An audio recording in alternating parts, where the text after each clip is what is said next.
Hey everybody, how's it going? Andrew here with a quick reminder about our Indie Game Movement Masterclass series.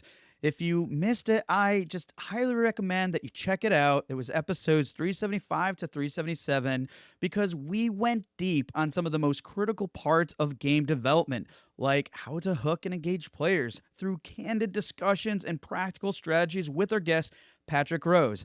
Now, if you listened to those episodes and found them helpful, it's important to know that those conversations were inspired by our guest's full course, How to Create Irresistible Games, which takes things even deeper. And as a listener, you can still grab an exclusive discount if you decide to purchase the course. And honestly, it's a win win because you'll be investing in yourself and supporting the podcast at the same time as we get an affiliate commission. And one more thing, if you missed out on the Masterclass Series Premier Special discount, don't fret because as an IGM listener, you can still take advantage of our exclusive forever discount. So if you're ready to take action and dive into the course, just make sure to use the code IGM to take advantage of your exclusive discount. And to do that, just find the link in the show notes of this episode wherever you're listening. So thanks again. And as always, appreciate you guys. Now let's get right back to the show. Hey, everybody, and welcome back to another episode of Indie Game Movement, the podcast that talks about the marketing and business of indie games. I'm Andrew Pappas. I'll be your host today, and we're going to be talking about leadership is a skill, building stronger teams in the games industry. So behind every game is a team of talented individuals that shapes the culture, productivity, and success of game studios. But sometimes miscommunication or unresolved conflicts can derail even the best projects. So in this episode, we explore actionable insights into people-centric leadership, covering communication strategies, effective feedback, and managing difficult conversations so all teams can thrive in this dynamic industry. So that's what we're going to be talking about right here today on Indie Game Movement.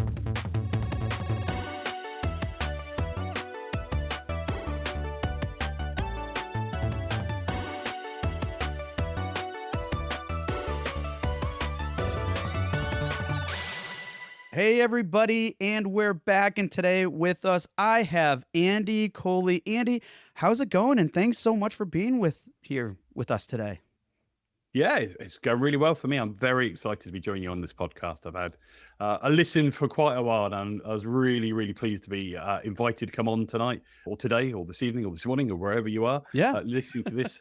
I've been a fan of the Indie Game Movement podcast for ages, so I'm just so pleased to be here with you. Wow, thanks. And I mean, that really means a lot. And, one thing I'm also excited too about you being here, not only is it for the topic, because I think this is so important, and I feel like we haven't talked about it enough here on the show, but also, and if there is someone I'm offending, I am sorry, but I believe this is the first fellow Andrew I am now interviewing on the podcast. And if there has been a previous one, I am desperately sorry, but I'm excited about that too. There are quite a few of us around, so yeah, I'm really pleased. To be fair, I prefer Andy than Andrew. Andrew's what my mum calls me when I know I'm doing a wrong thing. So.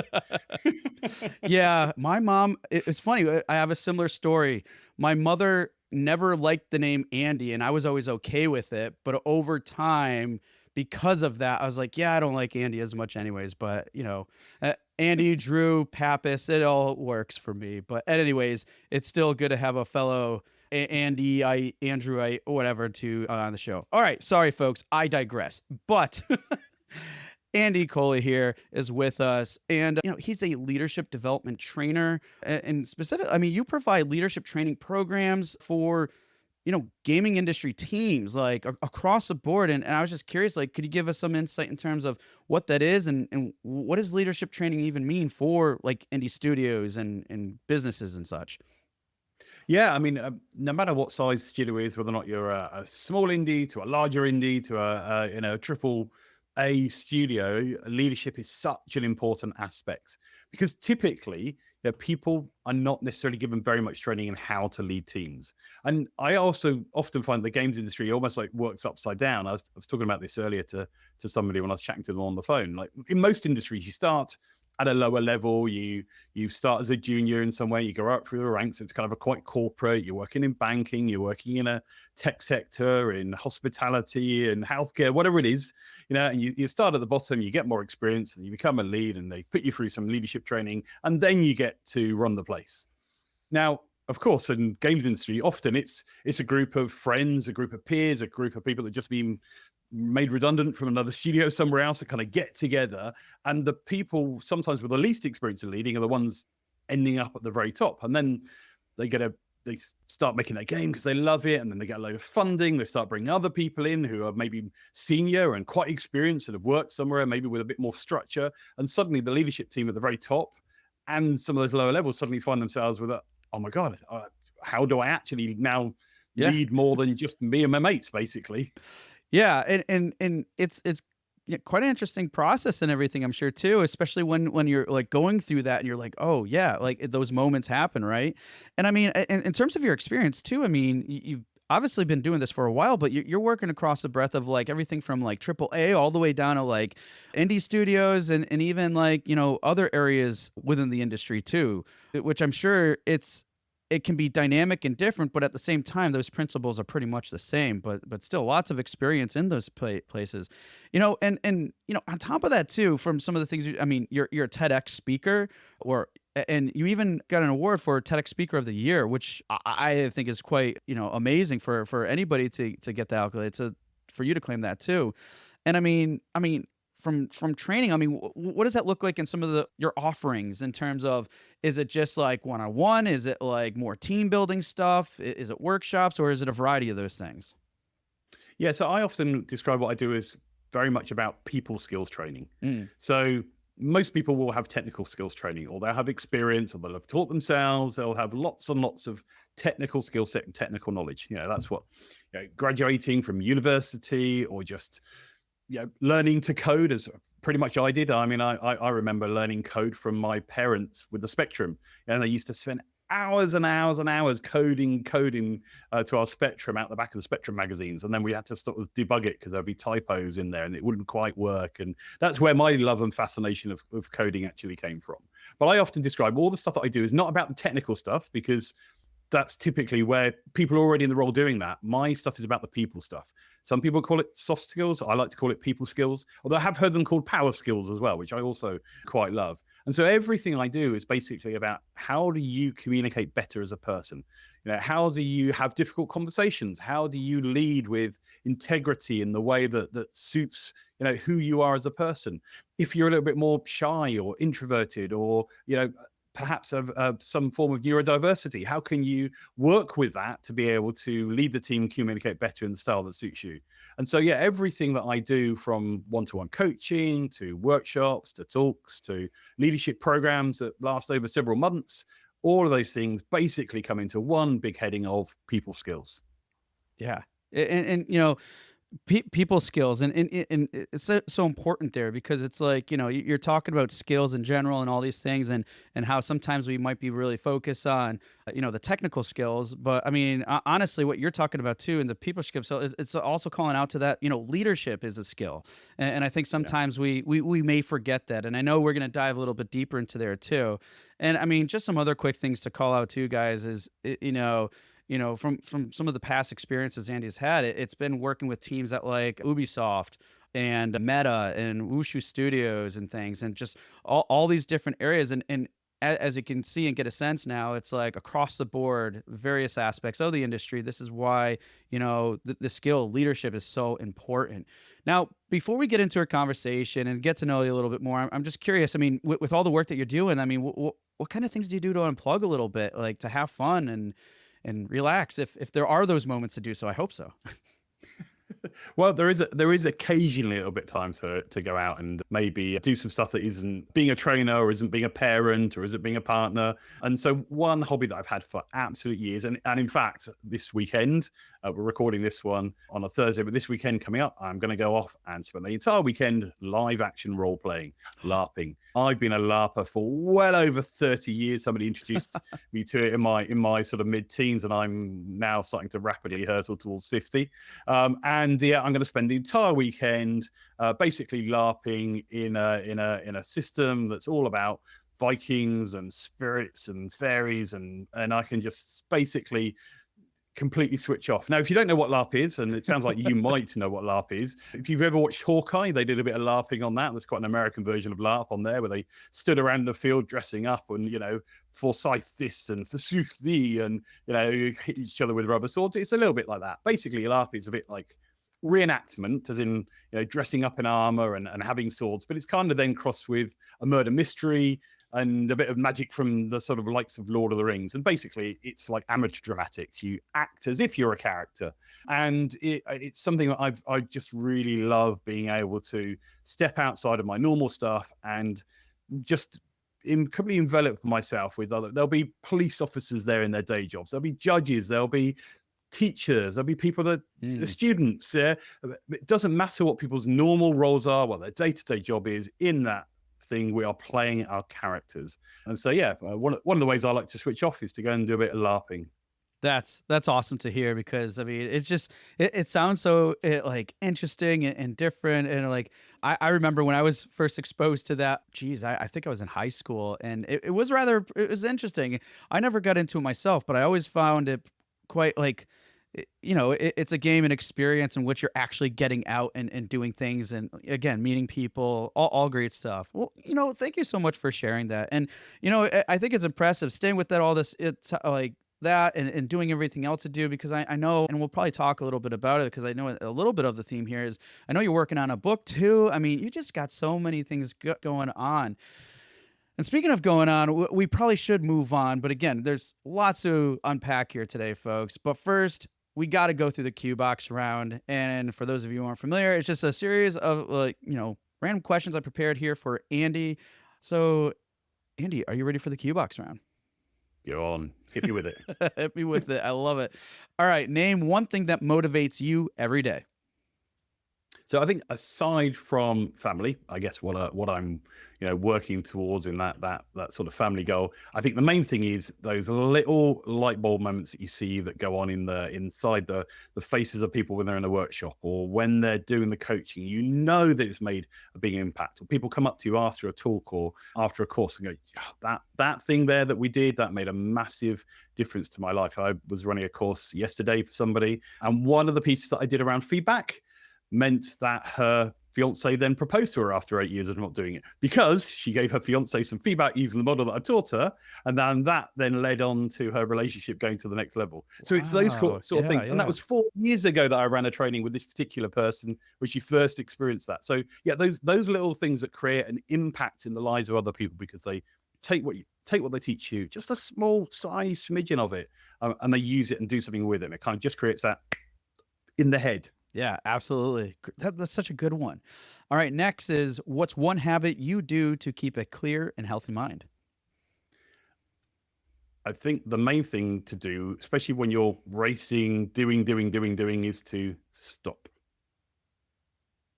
breathe, and just focus on that breath for a while. You've got this amazing chemistry set inside your body. When we're in our stress parasympathetic nervous system flight or fight response, our brain is going and racing 10 to the dozen. So stop, focus on some deep breathing. Doesn't matter how you do it, doesn't matter how many you count in, how many you count out, if you box breathe, whatever. Just take some long deep breaths, preferably in through the nose and out through the mouth, and just recognize that thoughts are like trains at the train station. They'll come in and they'll go out. But if you try and grab hold of every one, you're going to get dragged in all sorts of different directions. So just imagine you're at the busiest train station, and that those thoughts just come in and go out for a while, because you don't need to necessarily give them the energy and pay them attention at that point in time. So stop and breathe is the one thing that most of the time I do. And when I don't, my wife reminds me. I can relate. But yeah, you absolutely, I can relate. And yeah, it makes sense, because I mean, just like us, our thoughts can't be everywhere at once, because it's just not possible. So yeah, take that breather, folks. Good one. All right. And last but not least, and the staple here on the show is, what game are you playing now? I'm trying to get to the end of Children of the Sun. which I saw at WASD, WASD, earlier in the year. I think it's a Devolver title, which is kind of like a sniper puzzle game. Hmm. Very frustrating. I'm about 3 levels from the end. I can't quite solve it. And then I've got some stuff. Silver Scripts have got an amazing game called The Quiet Things, which is well worth playing. They've got that on Steam as a demo at the moment. I'd really, really put that. And all else fails, I tend to go back to first-person shooters. So my stepson's got me quite into Enlisted. He's a massive War Thunder fan, and I don't get on with the tanks so much, but I quite like the being the person in the war zone rather than just constantly tanks and planes. Nice. Well, good lineup there. And again, thank you for going through the Q box round with us. And now, folks, let's get into the conversation. And to kick things off, because as I led in with the intro, we're here to talk about how leadership is a skill, and the importance and everything else of building stronger teams in this industry. Because as Andy mentioned earlier, and what we're talking about, it's so important. So kicking things off, many leaders in the gaming, in gaming studios, they come from all, technical or creative backgrounds. Now, how would you say that you think that, this impacts their ability to lead and communicate effectively? Because all these different backgrounds, I'm sure there's any number of things that can either make it challenging or whatever the case may be. So how do you think this impacts their ability to lead?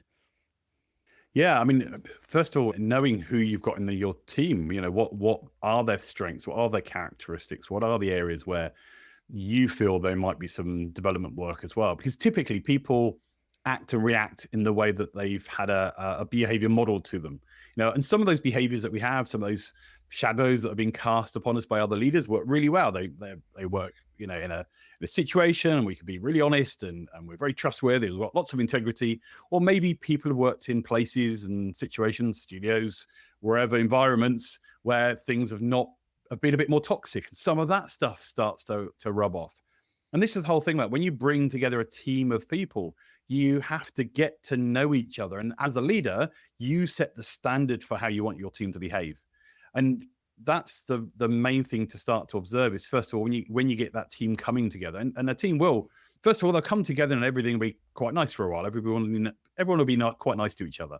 Then you kind of go for a stage in a team where things will start to get a bit stormy, and egos will start to come in, and people will try and jostle for their place in their sort of hierarchy of the things that are going on, and who's inputting the ideas and who gets the final say. And it'll be a bit wild for a while. And then things will start to create norms and the way that stuff works from a normal perspective. And then the team will get to performing.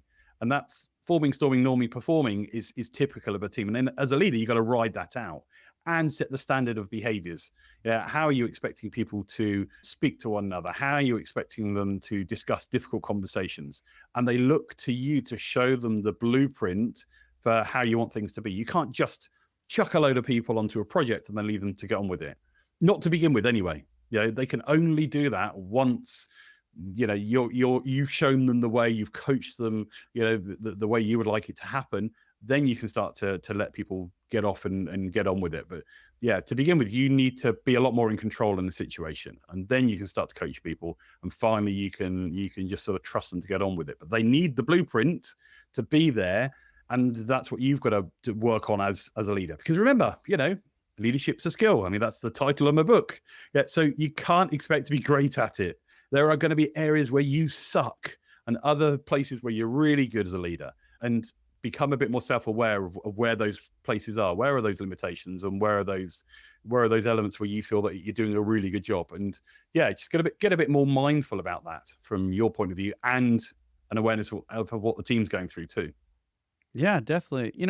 You make some really good points there in terms of just really being aware of these things, and calling out to the fact that too, it's like, hey, no one is perfect getting into this. And like you let in with earlier, there's going to be a lot of different situations where people are coming from, different backgrounds or understanding, or there's this level of passion there. And then, all these dynamics and change and everything else, which, and I think some of the things you actually just alluded to, relates to, aspects of communication, and there's good communication and poor communication. So I kind of want to get into that a little bit, and as it relates to feedback too, because I'm sure all of us are familiar with how miscommunication can lead to everything from like missed deadlines and frustrations and all these other things that essentially could potentially create a toxic type of culture and things like that.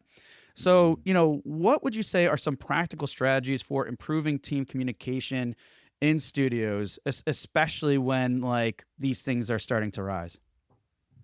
So I think the key thing to do first of all is one spot that they're starting to arise. What are those little microaggressions or micro behaviors or things that are starting to basically show you that there is a symptom of a deeper underlying something happening? Okay. And then come back to the first principles of communication. One of the first principles of communication is that we never really know what the other person ever means by any words that they ever say. So if you basically take communication as we are making our best guess at what we think the other person means by the words that they say, and start from there, that's a really good starting point. Now, when I started doing training to become a coach and a trainer and everything else back in 2012, one of the things that I started studying was something called neuro linguistic programming, NLP.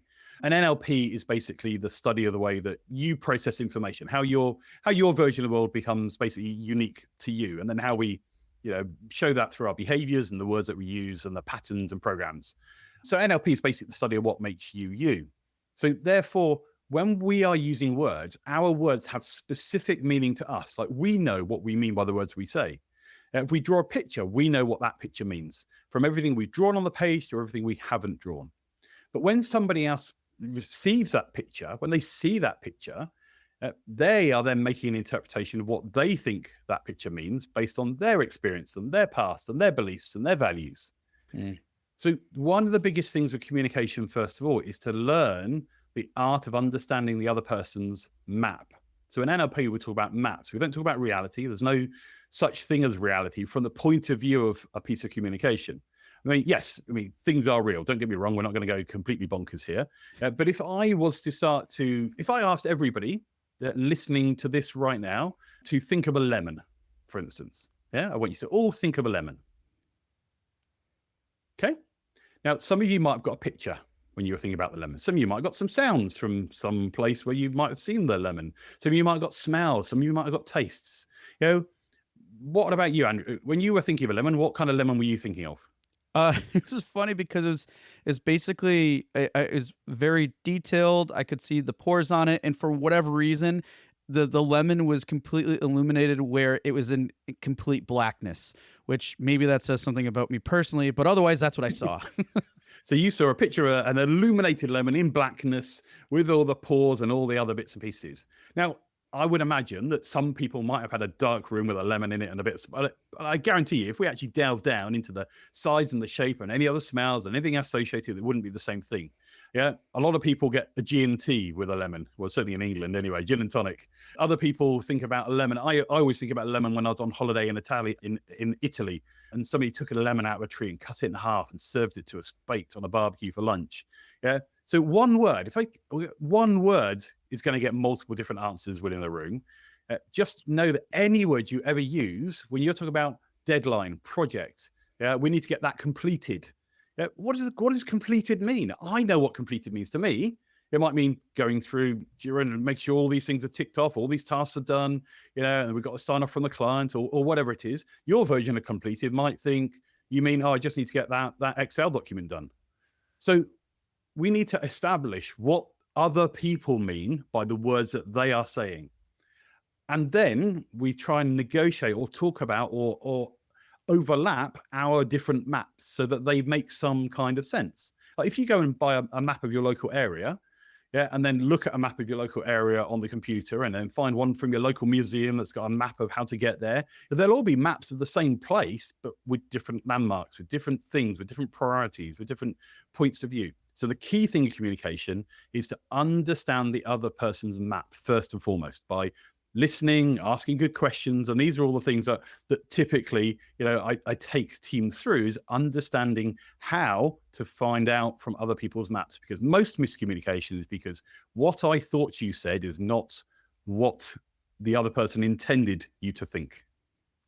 I absolutely loved kind of that exercise because it's something I do sometimes when like for me in particular, when talking to just even general conversation about marketing, it's like, well, what is marketing? What's your and everybody has their own definition of marketing. But taking a step further to your point, words. There's so many other factors that there, and that's why it's so important to understand and have empathy. What you're talking about is because if you don't have that understanding, if you don't have that level of empathy, then it can become pretty challenging to then, hey, how do we get on the same page here with the communication? And what you just outlined is so great because essentially what it's doing, you're understanding, being empathetic, and then through that, like you said with the map example, now you can get an alignment. So, okay, you have 20 different maps. We need one because we can't be in 20 different directions. Oh, the scale's off. So you're off by, 1,000 feet and we're off by only five. And we can't have that. So alignment. And then through that alignment, you get to that point of, setting those clear expectations. And that whole process, it was really, I liked it because it was really vivid and allowed it, I think, to really understand like, wow, it's like with all these thoughts and everything else, there's no way, it's hard enough even doing these steps to really pinpoint them down. So just think about it without that. Like, Yeah, it's kind yeah, of crazy. and that's the whole piece is just understand that we don't know what the other person means, so therefore start asking questions about it. That's what I find is that's where most miscommunication happens, because what's obvious to you is not obvious to other people. Right. There's a really good TEDx by a guy called Derek Sivers, so Derek Sivers, and it's a really short little TEDx talk. And he talks about the fact that if you go to old Tokyo, yeah, and navigate your way around with a map, well, the streets in old Tokyo don't have names. You navigate your way by going to a district or an area, and then you go to a block, yeah, and then the houses on that block are in the order in which they were built. Now, you go to the US or the UK, you navigate by street name. So you go to the name of a street or a road, yeah, or an avenue. And then the houses are typically in the order in which they are next to each other sequentially. So you take your navigating a map, navigating to an address from the UK, put that into old Tokyo. You go, how do I find my way around? You take somebody from old Tokyo who's never been to the UK, and he's trying to use their version of mapping to try and find an address. They'd be absolutely completely confused. And yet they both have streets, they both have blocks, they both have houses, but the way that we do mapping and addressing is different. And I checked this out because I was doing some work with the Ubisoft team in Tokyo. And I went, I do hope this video is true. And it absolutely is true. Yeah, if you go to old Tokyo, the streets have no names. You have blocks, and the blocks are numbered, and the number houses, the number in which they were built. And yeah, it's a great little sort of TEDx talk by Derek Sivers. Yeah, I think I remember that. I've been in Japan and vaguely remember that. It was I think train station saved me because those are major landmarks. But anyways, but such a good analogy there too. Again, like really emphasizing that point. So we talked about, maps, alignment, getting these expectations and everything. So let's say we're dialed in, we're better positioned to communicate and everything else. Well, what about when it comes to feedback? Because let's look at it. Like, providing feedback is definitely a critical, but can be tricky too. So because even with the structure set up, that can be a challenge in itself too, in communicating in this different way. So especially when it comes to creative environments like the games industry. So how can leaders then ensure that their feedback is constructive and well received? Because I mean, sometimes again, we might not be as empathetic as we think we are, and problems arise and more miscommunication can ensue even though we were on track to begin with. Yeah, oh yes. So the key thing to recognize is going back to that map to the world. So there's a really good model that I like to teach when it comes to feedback called the clean feedback model. Now, it's called clean feedback because basically what you're trying to do is take out any assumptions that you are making in the words that you are using, the way that you are describing or sharing feedback. I don't believe in the feedback sandwich. Give them a little bit of good news and give them a little bit of good news, give them the meaty stuff that you really want to focus on. It's usually bad in the middle, and then finish off with a little patty of good news at the end. But overall you're doing a good job. I don't like that kind of feedback. Just it's still very wishy-washy, and everybody's waiting for the bad bit in the middle.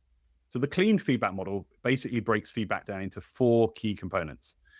So if you're feeding back about a behavior or about something you were expected them to do or not do, basically 4 quick. First part is evidence.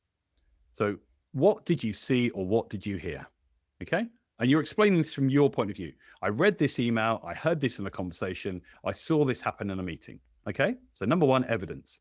Number two, what did you make up in your head about the evidence that you saw? So now what you're doing is you're sharing your thinking about the evidence. Yeah. I saw you sat there in the meeting and I didn't see you take any notes. Yeah. I thought that that meant that either we had covered something that you already knew about, or that if I asked you a question about it later, you'd forget. Yeah. So first of all, it's the evidence. Second, it's the inference. What did I infer from what I saw? And the third thing is the impact. What impact did that have on me? What impact did that have on the project? What impact did that have on the client? And again, what you're sharing is what you saw, what you thought about what you saw, and the impact that it had from your point of view. All three of these things have to come from your perspective. Now, the reason for sharing those things broken down like that, yeah, and then the fourth part is you follow up with a suggestion. Yeah, next time it would be great if you could, yeah. And by the way, feedback doesn't have to be about the stuff that's gone wrong. Please, please, please give feedback about the good stuff too, yeah. By doing this, it stops feedback being wishy-washy. So rather than giving feedback to somebody going, "Oh, you didn't look interested in that meeting," you go, "Oh, well, I saw this happening in the meeting. I thought this about it. The impact is that I thought that you weren't interested. And that when the client asked us questions later, you'd forgotten what had been covered because I didn't think you'd taken any notes that were useful. And so therefore, next time round, please can you take some more notes? Or please can you come a bit more prepared? Or what is it you'd like to do? Yeah, let's take a positive piece of feedback. You've just given up, you just stood up and given a pitch. And somebody turns around to you, "Oh, that was great." Yeah. Like, what can we do great? I mean, I can feel a little bit better about being great. Hooray! But how can I be more great? Yeah. Whereas if somebody says to you, "Yeah, you stood up in that pitch meeting, and all the slides looked amazing. And when the client asked us questions, you had everything to hand." That made me think that you were really well prepared for that. You'd spent a lot of time perfecting that, and thinking about the questions that I'd asked. The impact was the client walked away really happy, and we got the funding. Next time round, do more of it, please. In fact, you can do all our pictures from now on. That's so much better than going, "You were great," because they now know what you've seen, what you thought about it, and what the impact is. Now, the key part of the reason for doing this is because what you think about what you saw will be different to what they think about what you saw. And so what you want to end up doing is rather than getting frustrated with each other and basically spiraling out of emotions and ending up in a point of view where we both get annoyed with each other, we want to end up with a discussion about different perspectives, different points of view that we both have about what happened in that room at that moment in time. I really love that whole breakdown of that too, because I mean, a few things that were going in my mind where, that process is so great. And because sometimes I do my best in whatever situation to, let's say, look at things as objectively as possible. But then in me saying that, my idea or concept of being objective could also be considered as subjective. And therefore, Of it's me thinking that way, and maybe there's others too. And it's not to say you're right or wrong, but it could also come out as, but still, it doesn't solve the potential problem that what you just outlined does, because it's like it's both ways. Because if you're communicating this information of the evidence and what was inferred, and then the impact. And then, especially, coming from the leader, and then I'm sure there's other methods and like even strategies too that can have the, anyone else that you're talking to relay that information from their perspective. Again, it goes, like you said, and you led in with, it goes back to that whole map thing in terms of, hey, we have these different maps. Now they're aligned.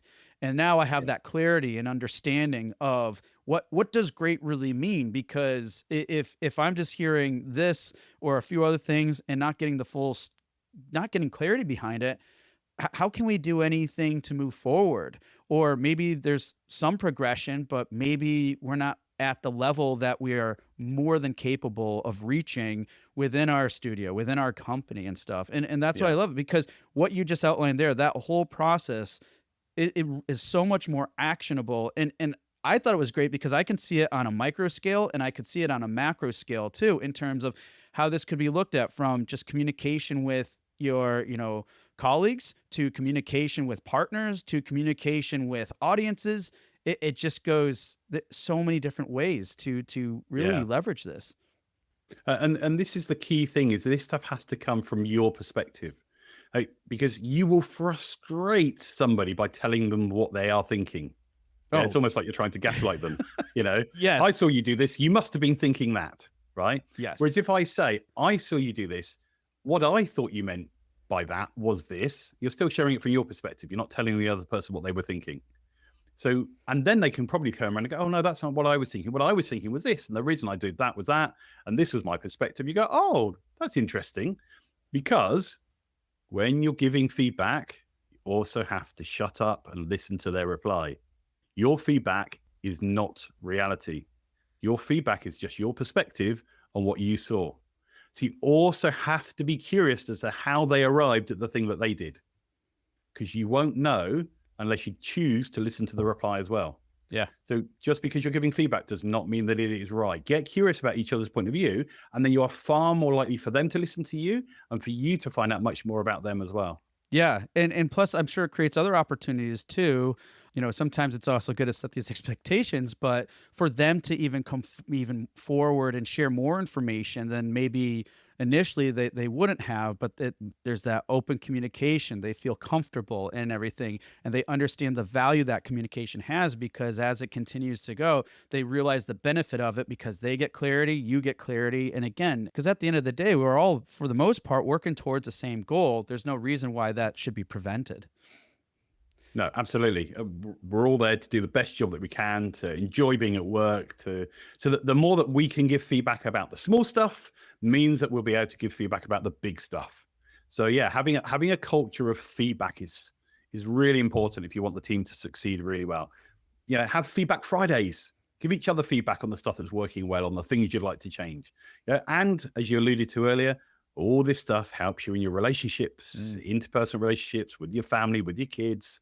You know, this is not just for work. No. And that's why I love the stories of it. Like I mentioned earlier about that, the woman who persuaded her boyfriend to propose to her because she gave him some feedback. Yeah, yeah.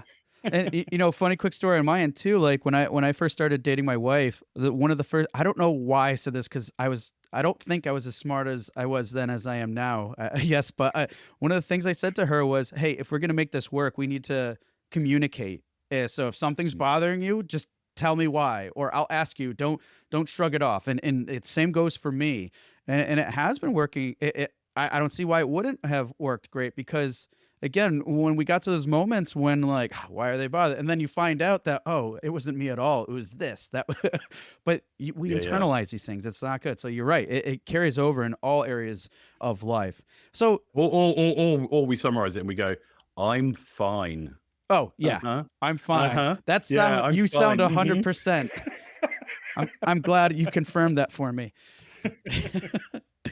Okay, so in light of feedback, in light of communication, I mean, I'm just curious too, and I'm sure this could be helpful for some listeners too. I mean, are there any like specific examples where improved communication or improved feedback transform the dynamics of a team? I know you shared one before, like you said, with that woman who had feedback and led to, you know, upgrade in their relationship. But what about team, specifically like the dynamics of a team? Yeah, I mean, I've worked with particularly new formed teams or teams in conflict, you know, where they've kept themselves at that storming stage and they've never been able to break out of it, or something has happened within that team dynamic. Maybe somebody more senior or at senior level has come in, or somebody's very suddenly left and it's kind of left a void.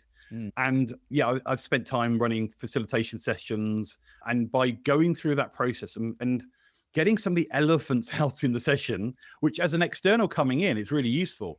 Bringing somebody from the outside into the group dynamic who isn't going to be constantly around to be, oh, you're the one that talked about that difficult thing. It's like, I've talked about this difficult thing. Now I'm off again. See you later. But now the difficult thing's being talked about and you can resolve it. Yeah, because sometimes if you're the one in charge, one, you can't start working within that team dynamic, you know, but two, yeah, you forever sometimes get listed as the person who brought that thing up finally. So from a team build, team away day kind of scenario, you know, getting a team to think about something. I love those kind of facilitation sessions where something isn't quite working and you can come in and help people to resolve it, because the just the stress that comes off of whoever's running that department or that team, and going, oh, thank goodness we've kind of worked our way through this. And the team itself, by being able to, basically know that this is something that they've been able to move forward with, it just creates it's kind of like a much lighter thing. It's like if you're holding on to something you don't want to talk about and then you finally talk about it, I mean, there's still repercussions to it potentially, and at the same time, at least you feel lighter. You've let it go.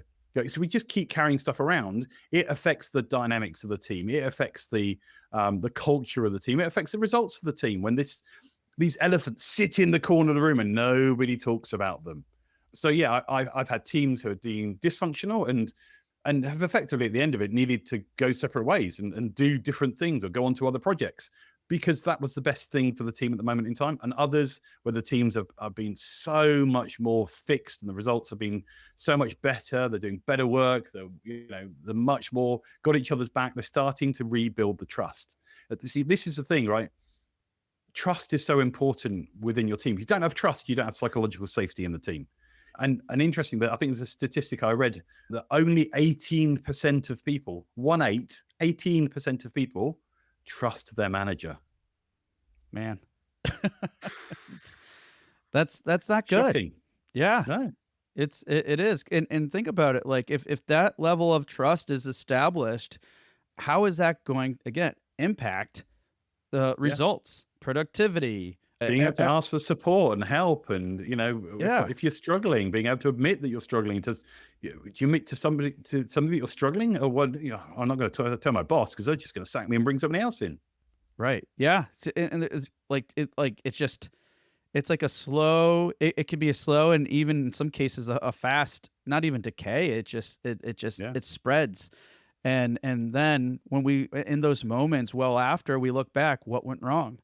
And then sometimes we don't even figure it out, right? We look at, it was this person's fault. It was how we handled this campaign. It was any number of excuses come up, and because we might just looked at the outfall or the symptoms, but we don't really fully understand what the root cause, what led to those symptoms. Because exactly, I mean, I could have a cold, I could have pneumonia, or COVID, and the symptoms could potentially all be the same. Up until like certain points and stuff, but we can't just start treating it for one thing that's very serious when it's not, or vice versa.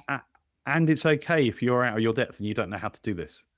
Because when are we taught to do this? I did a technical degree in computer science. I was really lucky. I got employed by IBM to do a computer science degree back in the the late 90s, and we learned no people skills. I mean, I was lucky. I had a brilliant people manager. I had a really good manager whose job it was to just be a manager. She managed about 80 of us in the department. Everybody from me as a sort of degree student, all the way through to people that have been at IBM since the dawn of computing, big beards and sandals in the research team, and she could work with those people and she could work with me as a new person. She was able to flex her management style. And that was a really good way of being able to be a manager. And I've seen other managers, myself included. I once had a team of 10 people and I absolutely sucked at the thing that we were trying to achieve. We were trying to set up a social network for computer games and LARP and all sorts of other stuff, in the sort of late 2008s, 2009s. And myself and my business partner, we did an absolutely horrendous job. We lost money, family lost money, and business angels lost money.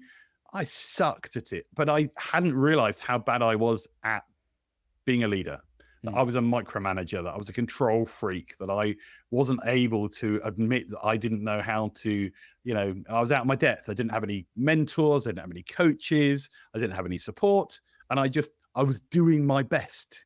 And my best wasn't that skilled at that time to be able to help and support myself and to help and support the team. Yeah. And it's okay that you are in a position of influence and impact and that you don't yet know how to do it. But that's the important thing, yet. If you look at what you do today from a technical perspective or within your studio, within your business, and think how far have you come in 5 years? What do you know now technically that you couldn't do 5 years ago? You'll be like, wow. Same thing's true for leadership. Treat it like anything else, as something to be able to learn. Learning is a really simple equation, okay? Learning is knowledge plus experience. Yeah. Knowledge plus experience. So you go and get some knowledge, you do some training, read a book. I've got a really good one coming out in February, Leadership is a Skill. Yeah. Get some knowledge. Okay. Learn something, watch a YouTube video, go onto the GDC Vault, whatever it happens to be, like learn something and then apply the knowledge to get an experience. Yeah. And then feedback is the thing that loops that back around to become learning, because that feedback and that experience of having now done it becomes new knowledge. That then you do something, because you can't change the past, but you can change what comes next. Right. And so recognize that like everything else, cut yourself some slack at everything. Don't expect to be brilliant at everything all the time. And leadership, building a team, being in a dynamic, having a functional team is exactly the same thing. It will get better if you put the energy into making it better. Yeah. And you know what? One of the things I think you kind of alluded to here that I think is good is like, hey, we're going to fail at this. We're going to learn from our mistakes. But in that process too, and what I've known and maybe some others listening too is, in time, you're going to learn that, yes, learning these things is good, but at certain points, you're going to have to learn to let go. And I think that's one of the hardest lessons, letting go of certain things like, hey, you can't micromanage all the time. You have a superpower or a very strong skill somewhere else, hone in on that, let other people take the reins of the skills that they have, they have a lot of strength in and everything else. And letting go is a big one too. Now, and that's why some studios let people just be principals. Yeah. You are an amazing artist. You are brilliant at what you do. You don't want to become a team lead. Yeah. Stop making people accidental managers, because you've been here the longest. You've got to manage the team. Yeah. If somebody's great at doing that and they don't want the people skill stuff, they don't want the leadership stuff from, at least, give them the people skills, but they don't want the leadership role. Yeah. Stop forcing people into roles that make them so uncomfortable if you're able to. Not every dynamic allows for that. And especially if you're at the top, you can't avoid all of that, But yeah, some people just want to be technically brilliant at what they do, and they don't want the other stuff that comes with it. And that's one of the things, for instance, at Wushu, that they don't you can become a principal, you become technically brilliant, and that technical brilliance does not mean that you have to be able to lead the team as well. Because again, there's another stat around accidental managers, that 80% of accidental managers, as in people that have come up through the ranks and risen through, 80% have never had any kind of leadership or management training. Yeah, it's kind of mind-boggling. And yeah, because we could, sometimes we might be in situations where we might have heard people that kind of pass it off or whatever. But the proof is in the pudding, as I say.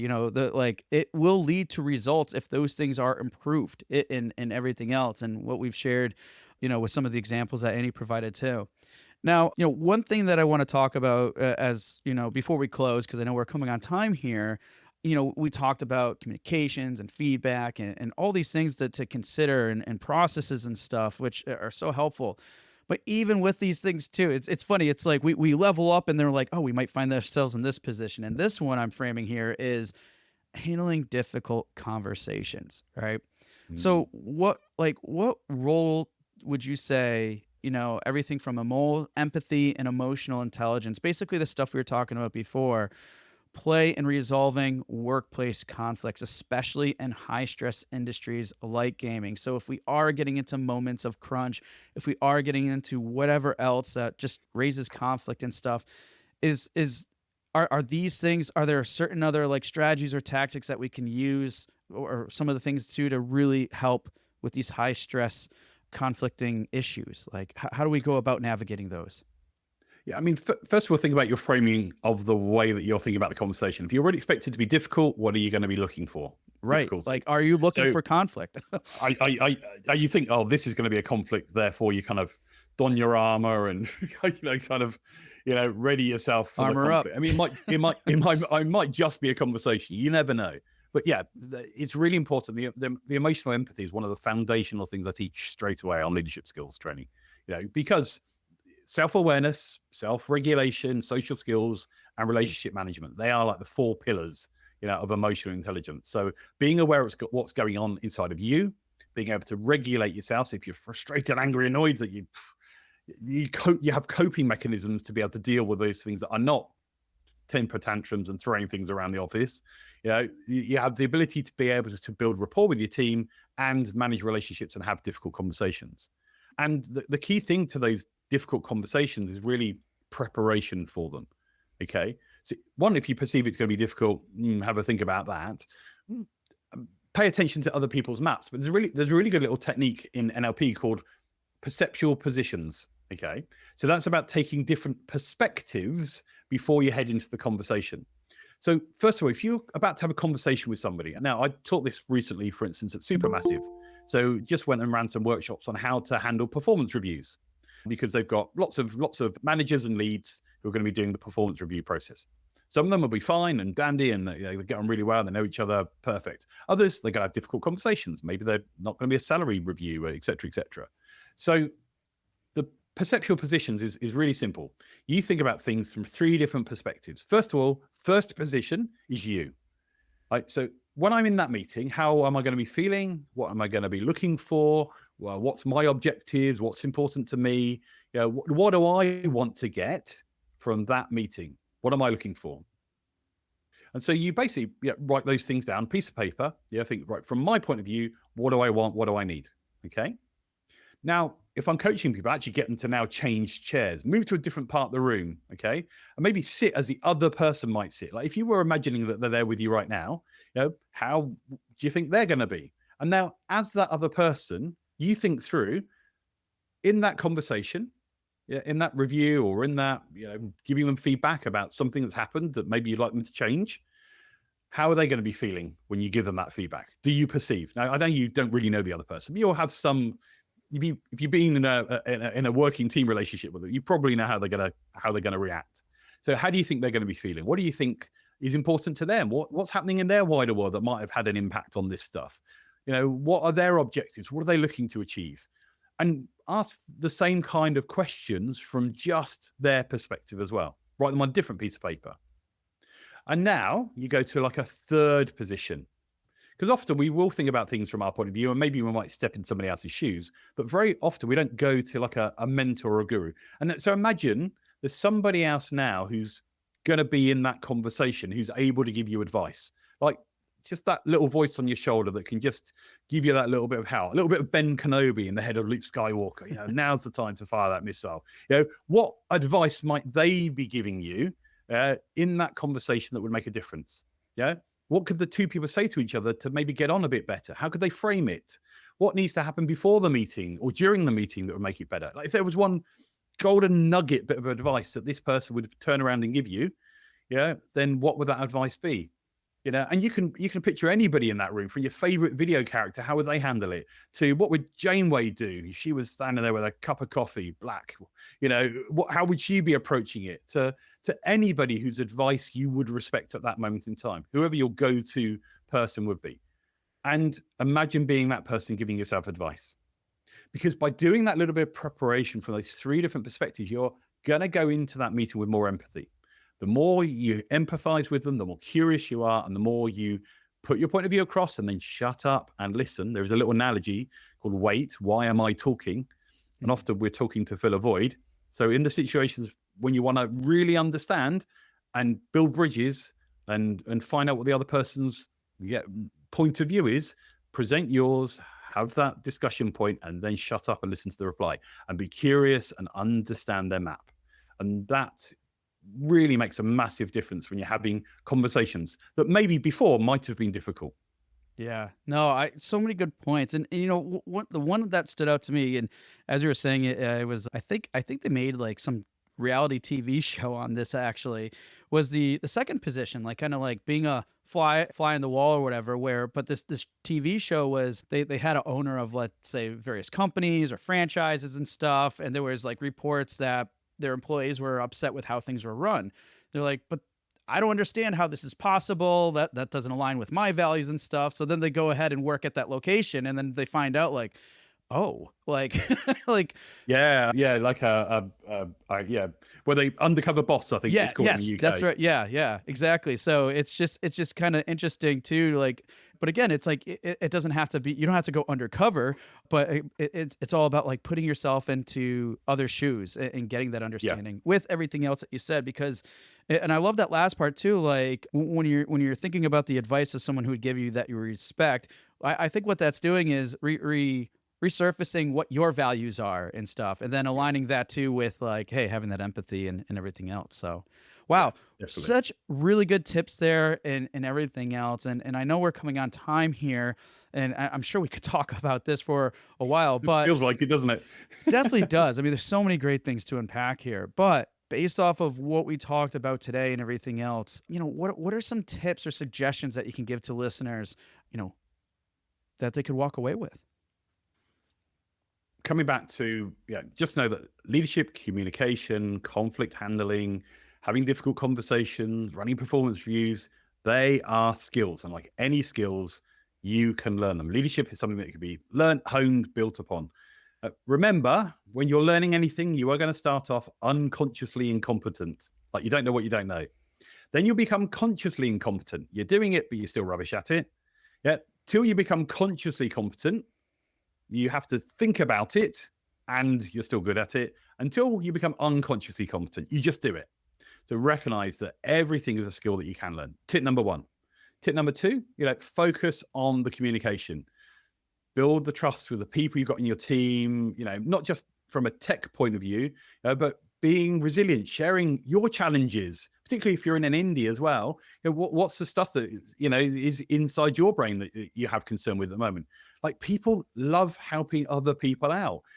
Solving stuff as a team can be so much better than sharing it and hanging on to it. Yeah, there might be some bits you have to, firewall from the point of view of from a business perspective, but let the collective help you, and you're far more likely to be able to solve something rather than just being the leader. Take the Star Trek analogy on it. Those captains in those chairs usually had a collective of people to help them solve a problem. It wasn't just them making every decision. So, treat your team like grown-ups.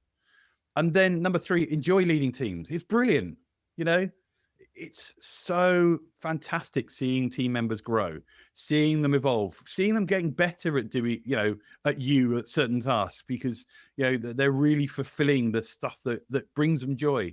What makes your heart sing? Yeah, do more of that kind of stuff and invest in yourself, coaching, training, mentoring, seek out people that you perceive are doing it better than you and ask them, oh, how did you overcome that? Because I guarantee you, people love giving advice as a mentor and a supporter. So yeah, know that it's a skill that you can learn. Tip number one, focus on that communication. Tip number two, and enjoy it. Tip number three. Yeah, I love that last one too, because I think sometimes we may approach these things as, hey, it's like a necessary chore.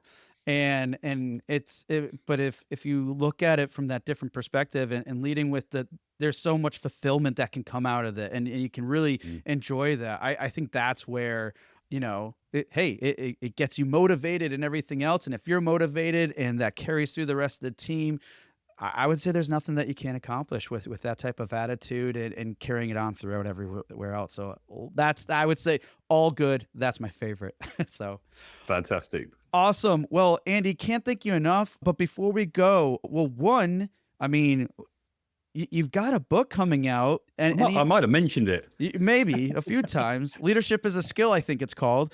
But I mean, hey, I bet like from what we talked about and more, that book is going to be packed with stuff. And because it's coming out, in the near future, where can people like sign up or pre-register or whatever, so they are fully aware of, when it either hits shelves or is available for purchase? Where can people do to get more info about that? Yeah, so go to Leadership is a Skill, all one word, and then everything will be on there. If you hit it before February, you'll be able to pre-register and win a copy of the book and win some coaching with me. If you hit it afterwards, then there'll be stuff about the book, and I'm going to be doing some online courses and various sort of other offerings for people that want to get in touch as well. And no matter where you are in the world, I can help and support you, because a lot of stuff I do virtually as well as face-to-face. And yeah, if the other ask that I have, by the way, is if you have any conventions or talks or places for me to come and share this stuff, I get very enthusiastic. Please hit me up and let me know about this stuff, because I'd love to come and talk and share my stuff with a wider audience as well. Oh, well, that sounds awesome. And people, I mean, I would highly suggest take up Andy on that, because these are all things that we need. We need to have more conversations of of this topic and everything else. And can't thank Andy enough. So again, if you're interested in the book, leadershipisaskill.com. And if people want to connect with you, what are some of the best channels to do that with you? Most of my stuff, where I'm probably the most prevalent, is on LinkedIn. So just search for me, Andy, Andy, Coley, Coley. I'm sure probably in the show notes there'll be some links across to that as well. And then, yeah, on X, Twitter, Blue Sky, whatever it is by the time we get to this time next year, then I'm on most of those social platforms as well. So just search for me on there. But yeah, leadershipisaskill.com. Or if you want to find out a little bit more about the training specifically, then my company is Game Studio Training. So Game Studio Training, all one word.com. Excellent. Well, Andy, thank you again so much. It's been a pleasure having you on the show and really diving deep on this conversation. I can't thank you enough. Awesome. It's been a joy. Thank you. Hey, everyone. Thank you for listening to another episode of Indie Game Movement. I'm Andrew Pappas, your host, and the show's producer is Mustafa Price. Show notes for this episode can be found by visiting rengenmarketing.com, the number episode of the show.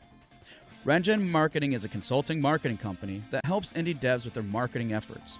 Whether you need guidance with your game's marketing strategy or could use a free marketing plan template, then please visit www.rengenmarketing.com and take action. A special thanks to Dakota Saw for Season 2's opening theme and Melissa Gellis for the new logo design. And as always, thanks for being such great listeners, and we'll see you next time on Indie Game Movement.